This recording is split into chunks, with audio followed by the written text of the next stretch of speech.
तो चलिए दोस्तों आगे बढ़ते हैं हमारे आज के दिन के इस पहले वीडियो की तरफ। पिछले 2-3 दिन से या पिछले 3-4 दिन से मैं कोई भी वीडियो बना नहीं पाया हूँ बिकॉज़ मुझे माउथ इन्फेक्शन हुआ था। मुझे कुछ भी खाने को, पीने को कुछ भी नहीं हो रहा था। इसलिए मैं अनफॉर्च्यूनेटली कोई भी चैनल के ऊपर वीडियो बना नहीं पा रहा था। होपफुली आप में से कभी कोई भी ये माउथ इन्फेक्शन से सफ़र ना करे। एक बार ये सर्दी बुखार चल जाएगा लेकिन ये माउथ इन्फेक्शन काफ़ी डेंजरस है। बहुत ज़्यादा तकलीफ़ें मुझे झेलनी पड़ी है। एनीवे अभी आगे बढ़ते हैं सीधा टॉपिक के ऊपर। तो देखिए कल रात को मार्केट बंद होने के बाद एक बहुत ही बड़ी खबर मुकेश अंबानी जी की जो एक कंपनी है उसके बारे में निकल कर आई। जो एक जॉइंट वेंचर वाला मामला यहाँ पर निकल कर आ रहा है और इसके कारण एक पूरा का पूरा सेक्टर के ऊपर काफी बड़ा प्रेशर हमको आता हुआ भी देखने को मिल सकता है। इसके पीछे का लॉजिक क्या है मैं एकदम सही से आपको एक्सप्लेन करूंगा। और इस जॉइंट वेंचर का फायदा मुकेश अंबानी जी की जो कंपनी है जिनका इनके यहाँ जॉइंट वेंचर हो चुका है उसको किस तरीके से हो सकता है वो भी आपको लॉजिक एक्सप्लेन करने का पूरा ट्राई करूंगा। तो हो सके तो इस वीडियो के तरफ अंत तक बने रहेगा। तो चलिए आगे बढ़ते टॉपिक के ऊपर। पहले स्लाइड के ऊपर आ जाते हैं। सबसे पहले मैं आज की तारीख आपको यहाँ पर बताना चाहूंगा।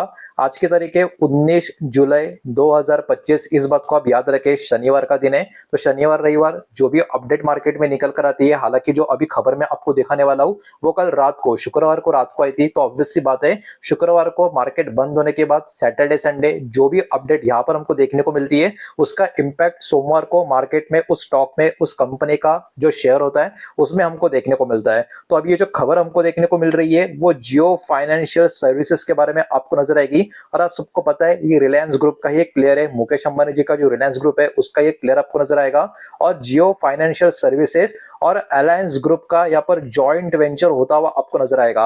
अब बहुत लोग बोलेंगे इसमें कौन सी बड़ी बात है, आए दिन बड़े बड़े ग्रुप जॉइंट वेंचर कर रहे हैं। लेकिन ये जॉइंट वेंचर अपने आप में काफी खास है बिकॉज इसका जो कंट्रोलिंग स्टेक का जो डेटा आपको दिखाऊंगा वो भी काफी इंटरेस्टिंग है और बहुत सारा डेटा। तो सबसे पहला पॉइंट की तरफ आगे बढ़ते हैं। तो ये सबसे बड़ा अनाउंसमेंट कल के दिन रात को आप देख सकते हो फ्राइडे नाइट को आता हुआ देखने को मिला 18 जुलाई को, जब जियो फाइनेंशियल सर्विसेज जो बॉम्बे स्टॉक एक्सचेंज और एनएससी पे जो स्टॉक लिस्टेड है मार्केट का, जो पार्ट भी रिलायंस इंडस्ट्री का, इन्होंने इन्फॉर्म किया स्टॉक एक्सचेंज को जो फाइलिंग करते हैं कि हमारा एक नया एग्रीमेंट यहाँ पर हो चुका है। मतलब हमारा एक नया जॉइंट वेंचर यहाँ पर हो चुका है। किसके साथ? तो आप देख सकते हो joint venture with Allianz. Allianz एक बहुत ही बड़ी ग्लोबल इंटरनेशनल फर्म या कंपनी आपको देखने को मिलेगी। तो Jio financial has signed a deal. तो इनका यहाँ पर डील साइन हो चुका है, ठीक है, होगा नहीं होगा ऐसा नहीं, साइन हो चुका है with aliens group. Aliens group एक बहुत ही बड़ा ग्रुप है जो अभी मैंने आपको बोला। लेकिन ये कौन सा एलियंस ग्रुप है? तो आप देख सकते हो through aliens fully owned unit. इनका एक यूनिट है यूरोप में, आप देख सकते हो एलियंस यूरोप बीवी। ये पर्टिकुलर जो यूनिट है इनके साथ ये वाला डील एक जॉइंट वेंचर यहाँ पर साइन हो चुका है। लेकिन ये किसके लिए? टू क्रिएट री insurance joint venture in India. मतलब इंडिया का इंश्योरेंस सेक्टर में कहीं ना कहीं अपना एक बहुत ही अच्छा खासा आजमाने का मौका इनको मिलना चाहिए। दोनों को काफी अच्छा खासा फायदा होना चाहिए, इसलिए इन दोनों ने हाथ मिला लिया, दोनों ने जॉइंट वेंचर यहाँ पर कर दिया। अब देखिए जब कोई भी जॉइंट वेंचर होता है इसके रिगार्डिंग डील होती है तो सबसे बड़ा मैटर होता है मारामारी जो होती है वो कंट्रोलिंग स्टेक के लिए होती है। कंट्रोलिंग स्टेक मतलब क्या? कम से कम 51% का स्टेक या मैक्सिमम स्टेक एक कंपनी के पास होना ताकि वो कंट्रोलिंग स्टेक का हकदार हो। अब देखिए यहाँ पर काफी इंटरेस्टिंग पैटर्न आपको नजर आएगा।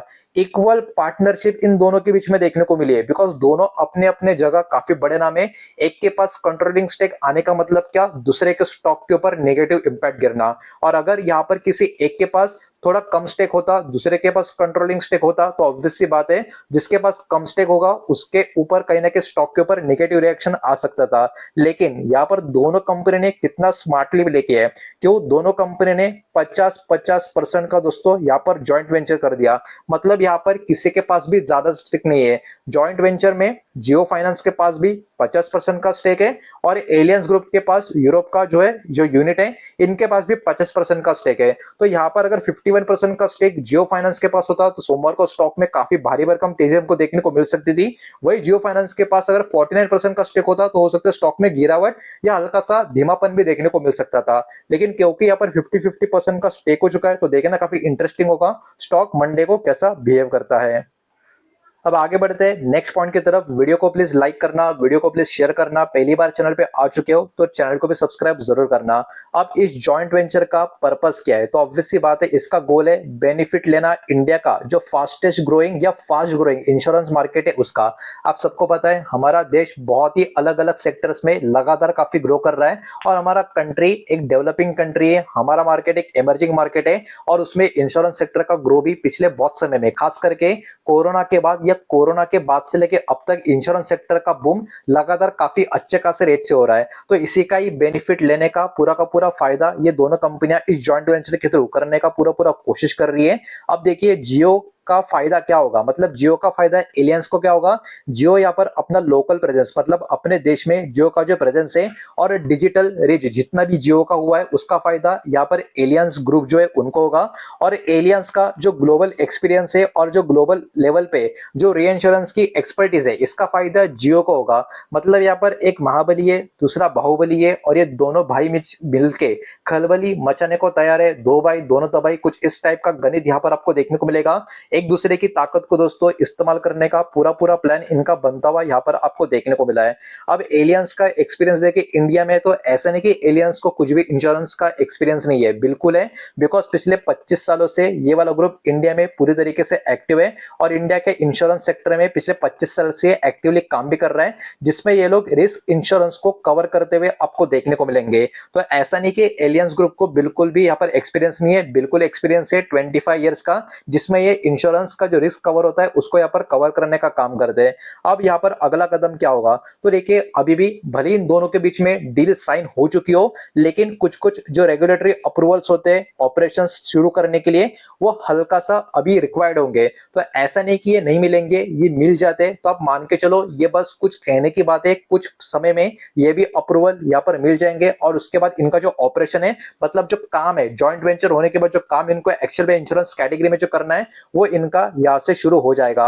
अगर मैं बात करूं इनके कुछ और भी अलग अलग या अदर एग्रीमेंट्स की अपार्ट फ्रॉम री इंश्योरेंस, जैसे कि मैंने वीडियो के स्टार्टिंग में और थंबनेल के ऊपर जो लिख के रखा है कि पूरा सेक्टर गिर सकता है, तो कैसे गिर सकता है, इसके पीछे का लॉजिक क्या है, तो यहाँ पर याद रखना री इंश्योरेंस के अलावा दोनों कंपनी, ठीक है, ये पूरा का पूरा रिपोर्ट आप खुद स्टडी करो, इंटरनेट पे आपको मिल जाएगा, मैं अपने मन से कुछ नहीं बोल रहा हूं, आप खुद स्टडी करो आपको समझ में आ जाएगा। री इंश्योरेंस के अलावा ये दोनों कंपनी इस बात पर भी एग्री हो चुकी है कि दोनों मिलके काम करेंगे लाइफ इंश्योरेंस और जनरल इंश्योरेंस सेक्टर में भी इंडिया में। तो इसके कारण जो लाइफ इंश्योरेंस की कंपनियां हैं, जनरल इंश्योरेंस की कंपनियां, ऑब्वियस सी बात है उनका भी मार्केट कहीं ना कहीं यहां पर हिलेगा। बिकॉज जियो फाइनेंशियल और एलियंस दोनों जैसा जब बड़ा प्लेयर ज्वाइंट वेंचर करके लाइफ इंश्योरेंस और जनरल इंश्योरेंस इस सेक्टर में घुसेगा, इस मार्केट में घुसेगा, तो पहले से जो बड़े बड़े प्लेयर्स या मीडियम कैटेगरी के प्लेयर्स है उनको थोड़ा बहुत तो प्रॉब्लम यहाँ पर फेस करना पड़ेगा। तो इसके कारण हो सकता है सोमवार को बाकी सारे जो अलग अलग इंश्योरेंस कैटेगरी के स्टॉक है उनमें भी थोड़ा बहुत तांडव आपको होता हुआ देखने को मिले। अब जब इस टाइप की खबरें आती है तो ऑब्वियस सी बात है कंपनी के जो बड़े बड़े लीडर्स होते हैं, बड़े बड़े मैनेजमेंट के जो प्लेयर्स होते हैं उनके तरफ से स्टेटमेंट भी आती हुई आपको नजर आएगी। जियो फाइनेंशियल सर्विसेज की तरफ से ईशा अंबानी जी की तरफ से भी स्टेटमेंट आता हुआ यहाँ पर देखने को मिला है कि इंडिया के जो लोग हैं अभी पिछले बहुत समय से जो यहाँ पर इंश्योरेंस के लिए अपना जो आप बोल सकते हो डिमांड यहाँ पर बढ़ाते हुए नजर आ रहे हैं, अपने लाइफ को लेकर, अपने लाइफ को लेकर या अपने अलग अलग चीजों को लेकर, जो यहाँ पर काफी ज्यादा एक्स्ट्रा यहाँ पर अपना थिंकिंग कर रहे, कुछ अपने आप को सेविंग के लिए देख रहे हैं और इंश्योरेंस को यूज कर रहे हैं, वो कहीं ना कहीं टारगेट किया जा रहा है जियो के थ्रू, उसका भी हम ग्लोबल लेवल पे फायदा उठाने का ट्राई करें। उसके वजह से भी ये एक जॉइंट वेंचर का कारण आपको नजर आएगा। उसके साथ साथ ओलिवर जो सीईओ है एलियंस के, उनके तरफ से भी यही पर्टिकुलर बात है कि जियो के साथ हमारा जो पार्टनरशिप हुआ है उसकी वजह से हमको प्राउड फील हो रहा है और जो भी जॉइंट वेंचर यहाँ पर हुआ है वो कहीं ना कहीं हेल्प करेगा वर्ल्ड क्लास प्रोटेक्शन देने के लिए इंडिया के पीपल को, इंडिया के फैमिली को और इंडिया के जो अलग अलग बिजनेसेस है उसको। ये सारी बातें इनके तरफ से हमको देखने को मिली है। ऑब्वियस सी बात है कोई नेगेटिव बात तो करेगा नहीं, इतनी बड़ी डील हुई है तो पॉजिटिव बातें आपको देखने को मिलेगी। अब देखिए शुक्रवार को जब जियो का स्टॉक, जियो फाइनेंशियल सर्विस का स्टॉक जब क्लोज हुआ था एकदम फ्लैट 0.5% की गिरावट पे 316 रुपए के आसपास क्लोज हुआ था। मतलब मतलब ऐसा भी नहीं कि इनसाइडर खबर एक्टिव थी, स्टॉक पहले ही अच्छा खासा भाग चुका था, ऐसा भी कुछ रिएक्शन देखने को नहीं मिला है। मतलब इस खबर के चलते हो सकता है सोमवार के दिन इस स्टॉक में काफी अच्छा खासा तेजी का मोमेंटम भी हमको देखने को मिले, बिकॉज ये जियो फाइनेंशियल्स के लिए, इंश्योरेंस मार्केट के लिए एक बहुत ही बड़ा दाव, एक बहुत ही बड़ी खबर, एक बहुत ही जबरदस्त न्यूज हमको देखने को मिल रही है। तो बहुत हाई चांस है कि सोमवार को जियो फाइनेंस के स्टॉक में काफी अच्छी खासी तेजी हमको देखने को मिले। अब वो देखने को मिलेगी या नहीं मिलेगी ये कहीं ना कहीं हमको सोमवार को ही पता चलेगा, लेकिन जो भी शेयर होल्डर्स है उनको एक बात तो समझ में आ चुकी होगी कि कंपनी का जो मैनेजमेंट है जियो फाइनेंशियल सर्विसेज का, वो फ्यूचर के लिए बहुत सारे प्लान्स ऑलरेडी कर रहा है, जिसमें एक और आप देख सकते हो कंट्रीब्यूशन इनका देखने को मिलेगा। कहीं ना कहीं लॉन्ग टर्म के लिए ये कंपनी काफी अच्छे खासी यहां से नजर आ रही है। हालांकि अब इस स्टॉक में क्या करना है क्या नहीं ये टोटली आपके ऊपर डिपेंड है। उम्मीद करता हूँ वीडियो आपको पसंद आया होगा, तो वीडियो को लाइक करें, दोस्तों शेयर करें, पहली बार चैनल पे आ चुके हो तो सब्सक्राइब भी कर देना, और कोई भी स्टॉक में निवेश करने से पहले खुद की स्टडी रिसर्च जरूर करें, फाइनेंशियल एडवाइजर की सलाह जरूर ले। मिलते हैं नेक्स्ट वीडियो में, धन्यवाद।